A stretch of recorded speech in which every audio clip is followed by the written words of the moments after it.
welcome to the Sapphire Sessions podcast. I'm your host, Nico Sapphire, and on this show, I'm here to provide you engaging conversations with diverse guests on all things entertainment, lifestyle, life as a woman, and so much more coming from the life of a creative. Thanks for tuning in, and I hope you enjoy this episode of Sapphire Sessions. Hey everyone, welcome back to another episode of Sapphire Sessions. I'm your host, Nico Sapphire. Happy to be back, recording yet again. Now this episode we're doing something a little different from my previous episodes, but that's what we're all about here at Sapphire Sessions. As most of my friends that might be listening know, I've been doing a new talk show at iHeartRadio on KFI called Studio 640, which has just been incredible, talking about all the biggest news stories of the week, hosted by investigative journalist Steve Gregory. So that's been amazing. And, you know, I've always been really invested in politics and what's going on in the world. Even more lately is what's going on now in politics has a huge impact on myself and my peers, and I admire a lot of the big talk show hosts that also bring attention to a lot of these current issues. So with that, today I'm here with my cousin, Noam Schneider, and we are going to be getting into one of those issues, hot topics, if you will, that's been on the whole world's radar. So Noam is visiting LA from Israel. He was in the Israeli army, which he'll tell us a bit more about. So welcome, Noam. Thanks for being here. Welcome, and thanks for inviting me. Yeah, of course. So to start off and have the listeners get to know you a bit better, tell us just where you came from, how you grew up, things like that. Well, yes, my name is Noam, as you're sure. And I'm 51 years old. I have 4 kids, grown-ups, with all these typical issues with grown-ups. Yeah. I live in a village in Israel between Jerusalem and Tel Aviv, a small place, and work as a program manager, software program manager, and living my life, you know. But you know, I have a civil life, but since the army, I volunteer in a army reserve. Okay. So I did it for the 30 years, but at the age of 50, it became pathetic, and I decided to quit. Okay. So they gave me they honored me, and I left the army at the age of 50. And say goodbye to everyone, and go out from all of my WhatsApp army groups, and keep my civil life. Yeah. And then it was October 7th. Right. Caught us Saturday morning. Yeah.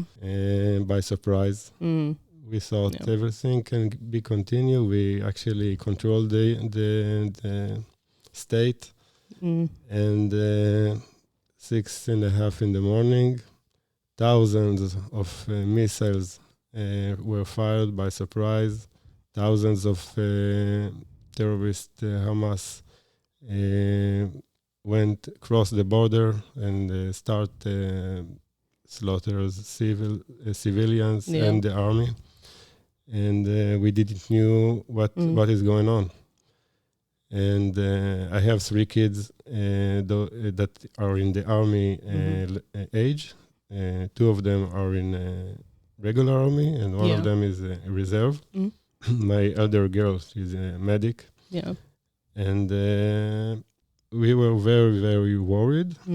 Especially, we thought all the time that a war from the Gaza is from the south, and we thought all the time what will happen if it will start from the north, because we have also problems with the north. Right. And we were very, very worried. Actually, in the coming days, actually, the United States, Biden said to the Lebanese that they were surprised by themselves, also by the guys from the south. Right. And they didn't react at the beginning, and Biden told them, don't. And he sent also an aircraft carrier to the region. And I think it's prevent a very big war from the beginning, and it was I think his assist or America assist was, it was remarkable. Yeah. Yeah. So, we had talked off air as well about the way the news portrays what's been going on in Israel and the Middle East. How accurate do you think the media is when it comes to that? I have a problem with the media because the media is divided. All the politics are divided now around all kind of issues. Yeah. So the media, like the politicals, are divided. So if you want to hear one opinion, you open one channel. Right. And if you want to get other people, the contract, other side news, you open another channel and you get your own news. So I'm quite, I don't count what I see. I try to see several options and decide by myself what is the reality. Everyone is, I don't blame them that they are lies. Yeah. I think they show the truth, but it's not a reality. Yeah. So the reality is something in between, but most of the time reality is not so interested as the truth. Yeah. So they showing you one side. It's making me a very big fuss out of it. But at the end, the reality that it's about usually quite boring. Yeah. They don't show it. Yeah, that's what you were saying the other day, just how, in Israel, a lot of times, aside from the borders where the terrorists are, that, you guys are just going to work, right? Yeah. For example, nowadays we have a war. The war is almost a year now. Yeah. We feel it. But in the center of the country, people go back to work. Okay. They're working, and once in a while there is alerts and missiles are on our head, and we continue. It's people. It's crazy. Yeah, because we have no idea what that's like here. Just to have bombings like all the time. Yeah. Yeah. So I mean, what else is that like? Like you just you get the alerts and then... it's came in level. At the beginning, we have 2 months of missiles every day. Okay. And then after about a month, Israel army went inside Gaza. At the beginning, they keep fire missiles, but as long as we go into the area, they couldn't fire. So we held them from fire on our civilians, and now it's more from Gaza. It's more the army against those terrorists fight in there. Yeah. But we have the missiles from Lebanon. We didn't start the war yet with Lebanon. I don't know what will happen there. I am quite sure that we can achieve agreement now. The agreement that we will have now, it will be much the same after the disaster of war. I hope very much that the international community will be able to do something to prevent it, but it's not looks good. Unfortunately. War is like a fire, you never control it. It's not so, it sets its own wind. Yeah, I think, what's going on in the Middle East since October 7th, I feel like it's really split the world in half. In my opinion, I think there's half the world who is standing with Israel and just wanting the hostages to be brought home safely, and the other half who's supporting the terrorists and supporting Hamas, and, has really caused anti-Semitism to skyrocket, especially here in the U.S. So with that, I wanted to ask you, what is your reaction and response to all the protests happening here, for example, like by those who are masking their support for Hamas and, really hatred for the Jewish people and saying they're pro-Palestinian? Well, I think like other issues like COVID, when they vaccinated against non-vaccinated vaccine people, and this is a kind of a problem with all of the Western countries, democratic countries, where there is a social media. We can argument on every issue, and we are not hearing the other side. Right. We are only hearing our own news all the time, and we feel very, very right. So at the beginning, I can say I'm in the right side.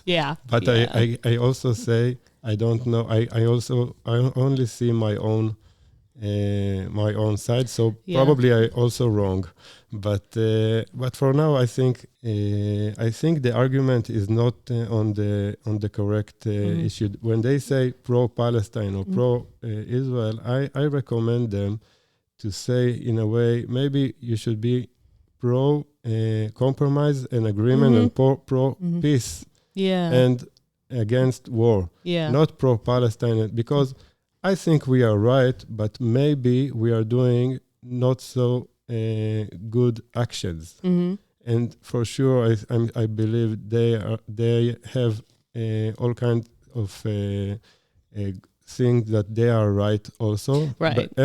But the way they are doing it is wrong. Yeah. So if you the division between pro-Palestine I think it's wrong. Yeah. I think because today, if you say I'm pro-Palestine and you sang a song that Palestine is from the river to the sea, it means that there is no Israel. No Israel, right? So what do you think? And do you pro-Palestine or you pro-Hamas? Right. It's a different. Right. Yeah. Palestine, there are Palestinians there. Yeah. There are fat Palestinians, ugly, good one, new thieves, innocent. Yeah. There are people. Yeah. Like in Israel, like the United States, like everywhere. So I think you can be pro Palestine, but I think those groups are pro-Hamas. The Hamas is a terrorist group. Right. First of all, the people who suffer from them is the Palestinians themselves. Yeah, because they are very, very, very brutal. Yeah. For example, I heard that there are lots of homosexuals group that support Hamas. Yeah. Yeah. Please support Palestinians without Hamas, because Hamas is doing to homosexual is insane. Yeah, exactly. You can't be a transsexual over there. Right. If you want, come to Tel Aviv. Yeah. But you can't. I don't understand why you are pro this group. I recommend you to learn a bit, to be not so stick with your thoughts, Israel or Palestine. Yeah, I recommend to promote the peace and compromise, and to support the not the extremists. Yeah, support the people. Yeah, because that's what and there's been so much rhetoric from people here who think they know what they're talking about, right? And they feel like they have a say in this issue, and one thing that a lot of people who are essentially, pro-Hamas, like you said, they've all been chanting like Free Palestine is one of the big ones, but it's like, they should be saying Free Palestine from Hamas, because that's not from Israel, right? Because they're the terrorists. Yeah. So, and then with that too, more other rhetoric that being spread here, especially from students, they're repeating these chants too that the terrorists are saying, and it seems that they're either unaware of the meaning behind the things they're saying, or they are aware and they just don't really care, because I think the belief that Jewish lives don't matter as much, I think that's what has started spreading here in some communities more than others. And so, I think people they're forgetting why this happened, why October 7th happened. It's because of the terrorists, because of Hamas, Hezbollah, and so on. So I think, first of all, I believe that most of the people are good people. Yeah. And they are just saying what they are seeing in their social media. Right. So they can see how Israel troops go into Gaza. I was there for 1 year. I returned to the Army Reserve. Yeah. I did all kind of stuff, usually defense issues, but because I'm old. But I was in the field, and there is the battle there is very, very hard. Yeah. But you can't see only the results and decide, because, for example, they're shooting rockets on us. We must go in. Yeah. If we go in, there are the upper town where the buildings are, lots of booby traps and cameras all over. Yeah. And underneath there are tunnels with the Hamas groups. Yeah. Military. Now, in order to get to the tunnels, you need to go to the upper towns. You can't go in if you don't bomb this place in advance. Okay. Otherwise, when you go there, the bombs anyway is going to explode on you. Yeah. So not only us bomb this civil area, they put so many bombs in their own civil, and this civil area, the IDF told them to evacuate before we go in. So most of the time we don't see civil. I know that lots of civilians were wounded and hit from our fire. But we are. I can tell you, I'm in the field. We are doing the best we can not to harm them. Yeah, to minimize that. But you know what? This is what happened in when there is a fight in a civil.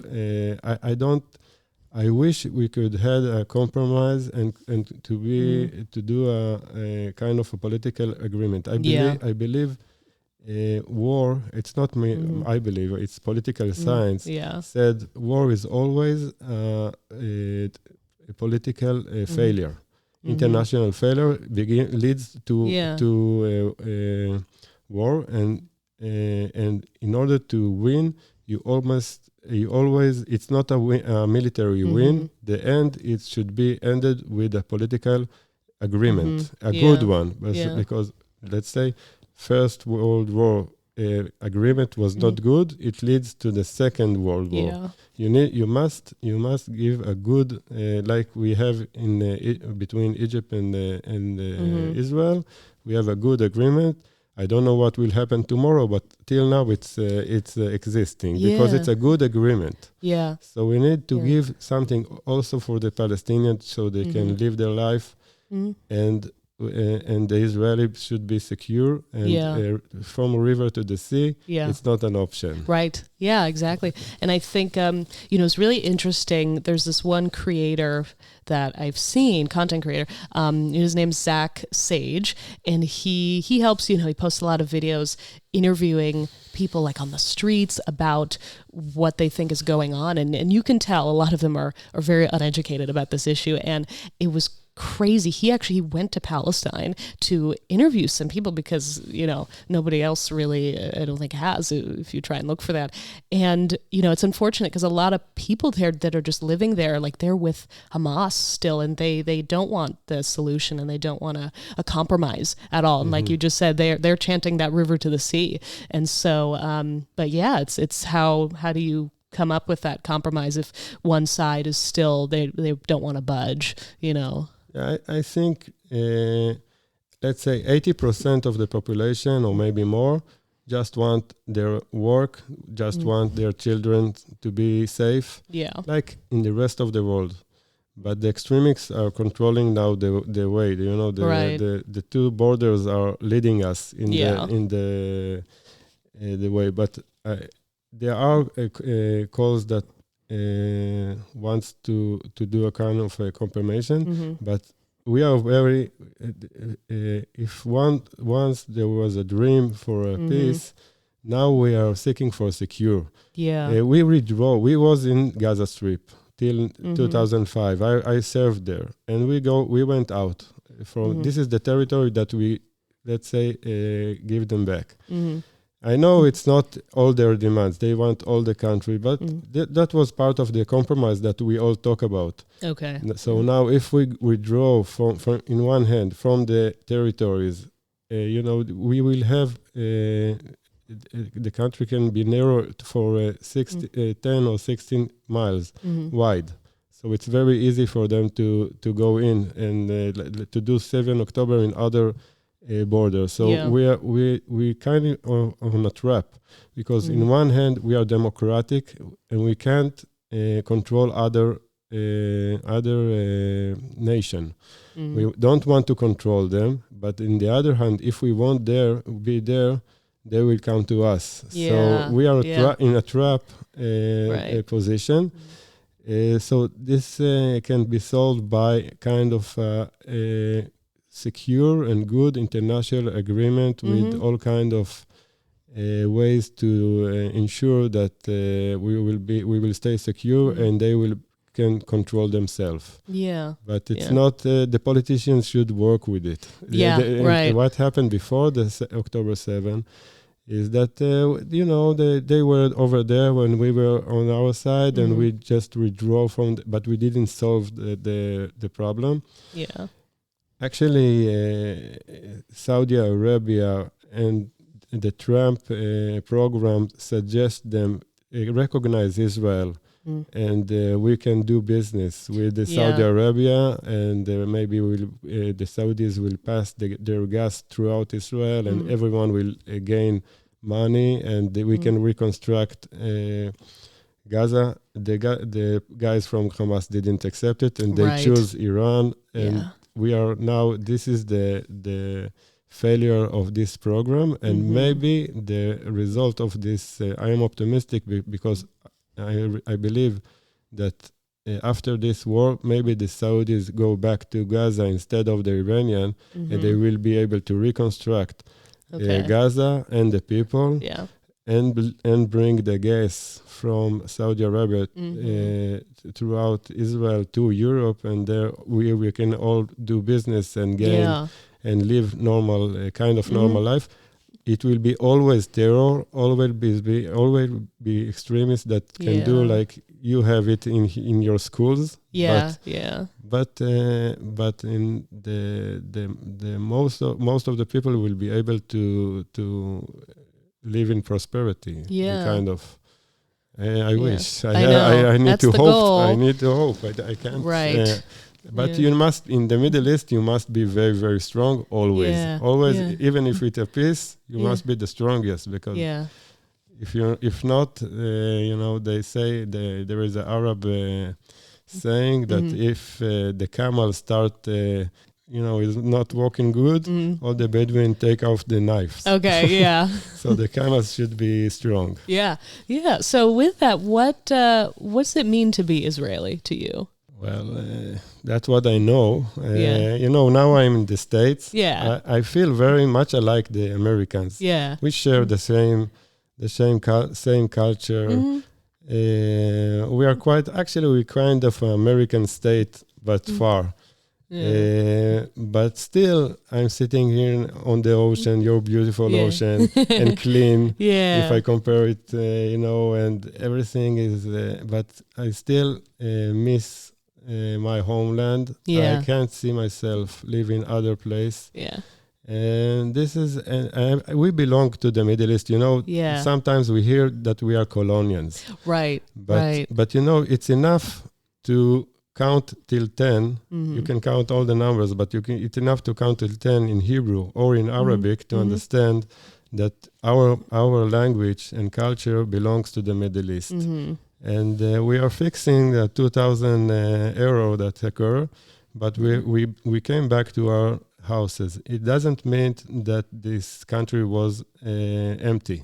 And we should do stuff, things to make everyone to be okay. I think, I see my part, my side. We always try to give all kind of compromise suggestions. It was for the last maybe 100 years. The division of the country between us, in a way. There are 20% of Israelis are Arab Palestinians. They are full right. They get their full right. And everything is okay. But if 50% of the country will be Palestinian, we will not be a Jewish state. So we need to compromise in a way, but still be with the force and let the other side live his life. I really want to. My dream is to visit Lebanon, to visit their villages. And they can visit me, but it will happen. We must dream. Because I know, a big, way of life, you can put it, for Israelis is to, they love to just celebrate life, right? And even despite, wars and conflicts and things like that. It's something, I think it's something in our culture, Jewish culture, we get used to it. We always try to, all our holidays is based that someone tried to kill us. Let's go eat something. I love that. So oh my gosh. All of our holidays from all decades. Yeah, so we get that's used the to best. it. That's so And true. we have already humor jokes on the Yeah, situation yeah. or on ourselves. Right, there are right. two Jewish, four opinion. So we get used to it. It's funny. That reminds me. This was like back, in not that long after October 7th happened. And I saw, it was like a meme on social media and somebody put, turn Hamas into hummus. You ever heard that? No. Okay. So that was going around for a minute here. Yeah. So as far as personal relationships go, do you have any thoughts on, how to navigate different viewpoints in regard to this issue? I know we talked about how divided the world's gotten, and not just over this issue, but, lots of polarization and, again, division and hatred really for others with different points of views and different opinions than you. So I think what happened now, and it happened everywhere. Yeah. And I think it's not for nothing. It's happened not by mistake. When the social media starts, it's kind of a side effect. Right. It's kind of a side effect that when the social media came, we said we can contact above the borders, but now they are social media is looking for our eyeballs. Yeah, they want us as many as time as we can do inside those let's say Facebook, or I don't know where the youngs now. Yeah, usually Instagram, TikTok. Yeah. Yes, so they're there, and they want you to be there as much as you can. Yeah. So I think fear and hate is something that can keep you in this, keep you focused for a long time. And that's what they do. So they give you your own news all the time. Yeah. So they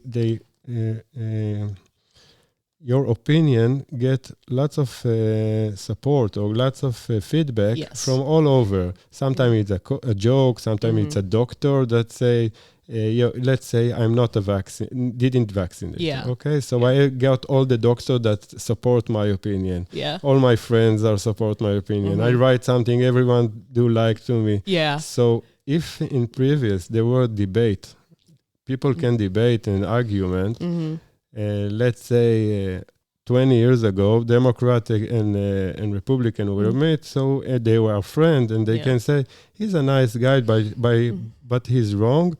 Today we will say he's a lunatic, and is it's you can't talk with them anymore. Right, so it's kind of almost an enemy. Yeah. Now I think. It's happening all over, on all issues like abortions, and it's happening in Brazil, in Holland. All the West countries are suffering from this. Yeah. And I want you to learn from Israel. I think one of the reasons for the war in October 7 was that we were very divided. Political divided against around Benjamin Netanyahu, the prime minister. Half of the country admire him, half of the country hate him. Yeah, there is nothing in between. Yeah, and we were on not so far from. I don't know if it's a civil war, but we went to a very bad position. Yeah. And I think our enemies saw this, and they took it as an opportunity to. They thought, I think, if they jump on us like with the knives, like they did, we will just broken apart. But the opposite occur. Yeah. We got united. Yeah. But the motors, that bring us to October 7 didn't thought. And today we're back again. It took us a year, and we are divided again. Yeah. So we didn't learn the lesson. I tried to do it. In the army, there is no problem.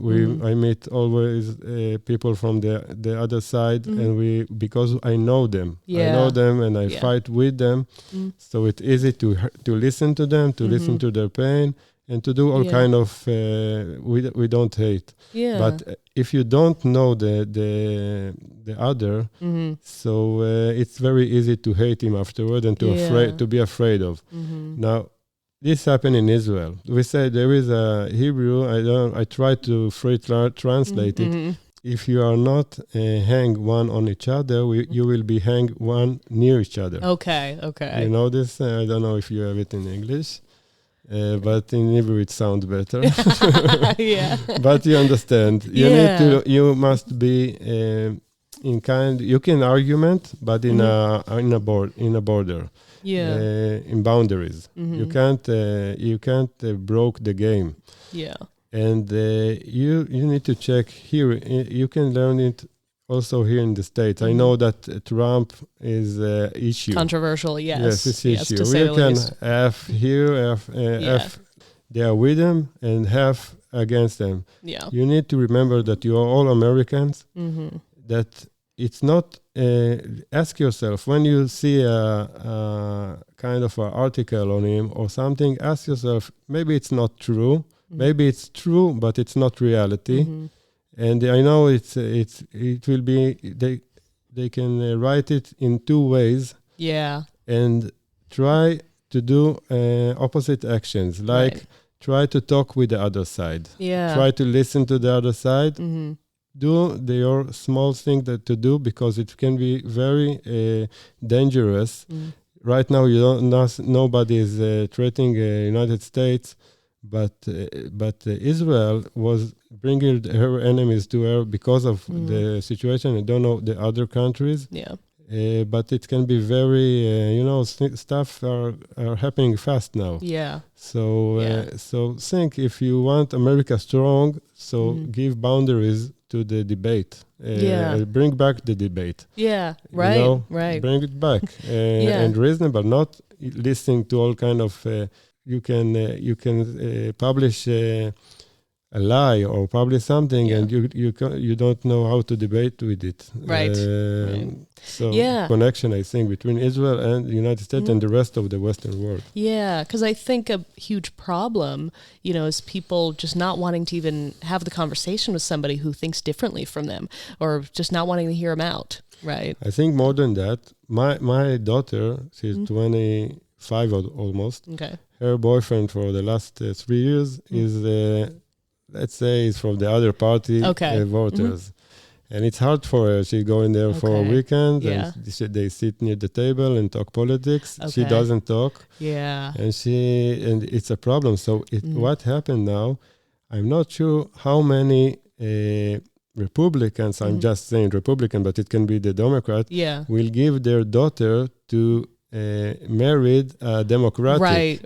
It became a kind of racism, kind of a racism. They don't marriage between. I see it in Israel also.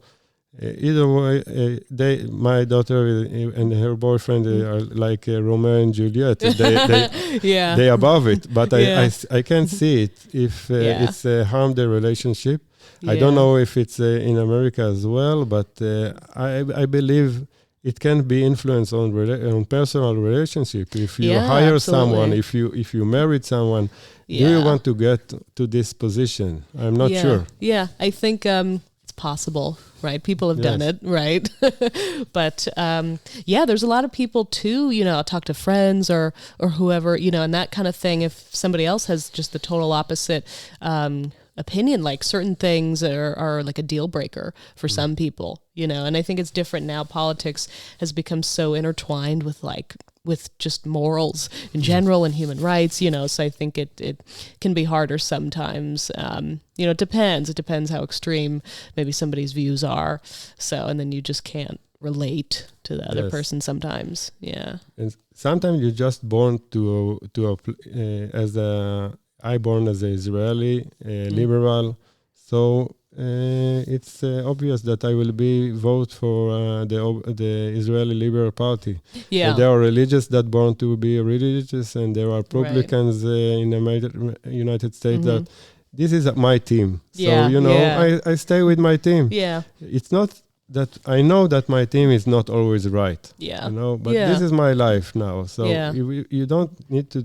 You must keep your kind of, as I said, boundaries. Yeah, and that's important too. A lot of people here, all different ages, sometimes they can't acknowledge even when their own party is like ethically, morally wrong. And they don't criticize themselves at all. Right, exactly. Everything is okay. I can do whatever I want because I'm right. Yeah, I'm right. I can continue. Right. I think let's say the fast food revolution. What was the side effect of the fast food? Yeah, we became fat. Right. We don't wanted this. Nobody planned this, but this is the side effect. Yeah. So right now when you get a can with the sugar, there is a warning. Yeah. This is very tasty, but it will bring you fat. Right. Right? Something like that. Right. So now we have this side effect of this, what happened with political. Yeah. So, and it's dangerous, like the health that the fast food make. It's the same. It's dangerous. Yeah. We need now to add kind of a warning. Yeah. To our show. I don't think for your podcast. Yeah. Not this one, but we need to add kind of a warning. We need to add, I don't know, kind of a movement to fix. There is a problem, international problem. It's not in Israel only, not in the United States.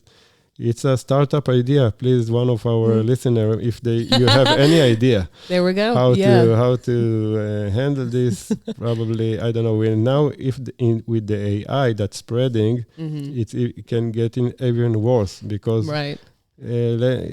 maybe you and me are bots. Are not really human beings, and we can talk and influence. Yeah. So it can be even harder. Yeah, we're not bots, guys, by the way, just to clarify. Yes. But great stuff. I always encourage the listeners, if they want to give me ideas for things. So, but enough of the negative things. We should end on a positive note, right?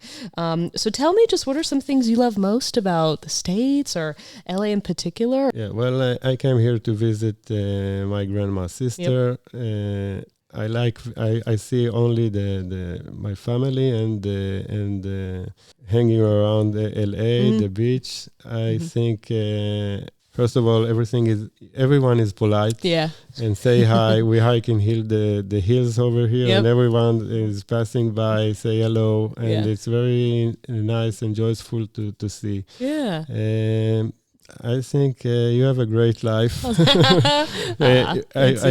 You should appreciate it. Yeah. And be thankful, really, because you live in kind of a heaven, in a good movie. You're the good. And I enjoy to be here very, very much. Yeah. And I wish we can in Israel also be in in a situation that we are feel much more safe. But by the way, Israel is a very great country as well. Happy country. In Tel Aviv there are parties. In Jerusalem you can pray. Awesome. I want to say another thing about the conflicts here. I can't see Jerusalem without her Arabs. I can't see Jerusalem without her Orthodox and without the liberals. That's what makes it so unique. Yeah. So I don't want it to go out. Keep your keep your own life, but keep it your own. Yeah. That's what makes it beautiful. Very diverse. But I'm enjoying to be very much. I needed this vacation. I go out, but I also miss home. Yeah. Already. What do other people that in Israel, do they have any ideas or thoughts of what it's like here? Most of the Israelis are very related with the United States. Yeah, we share when we saw movies. It's American movies. Yeah, we feel like I don't. Even the weather in LA is much the same as in Israel. Okay. Yeah. Dry. Yeah. and hot. Yeah. But I really feel that the plants here around here are much the same. So we feel much close. Yeah, awesome. Well, hopefully at some point I can hang out and party in Tel Aviv. You're always invited. You and your listeners, and you heard it here, guys. Yes, so, come. Yeah, there it is. We have good promo. Actually, we have great parties over there. Oh yeah, so I've heard. Except the Nova party. Right. Yeah, but it will return. Yeah, absolutely. They actually been doing. It just reminded me, they did like an exhibition to honor that festival, and they've been doing things like that, kind of, here and there, like here in LA, and they had like an art exhibit for the, for the Nova Festival. Yeah, and it was tragedy over there. And it was, Yeah. But there are still festivals. Even during the war, there are still festivals in Israel. We are doing it. It's kind of a part of our culture, Yeah, the Israeli way. Yep. Well, I think that's a great note to end on. So thank you guys for listening to another episode of Sapphire Sessions. I hope to come out with a bit more regularly for you all. So just keep listening and keep staying tuned. And of course, I want to thank Noam for being here for this very special episode. I hope you enjoyed recording for the first time. This was Noam's very first podcast ever, right? You've never done anything like this? No. Did great. Thanks. So as always, you can stay up to date with all my shows on Instagram at nico.sapphire and Sapphire Sessions Podcast for all the latest and all the things pod related. And don't forget to check me out on Studio 640. I'll be doing the show till the end of the year so that you can hear live on KFI on Sundays at 2 p.m. or anytime after 4, either on the iHeartRadio app or Spotify at Studio 640. All right. Well, thanks, guys. We will see you next time. Thanks so much for listening to this episode of Sapphire Sessions. Production brought to you by me, Nico Sapphire. I hope you all enjoyed it. If you guys have any ideas of topics you'd like me to talk about or guests you'd like me to bring on, feel free to reach out on Instagram at Sapphire Sessions Podcast or my personal page at nico.sapphire. Thanks again, and I'll see you next time, only on Sapphire Sessions. Yay! Come on! We did it!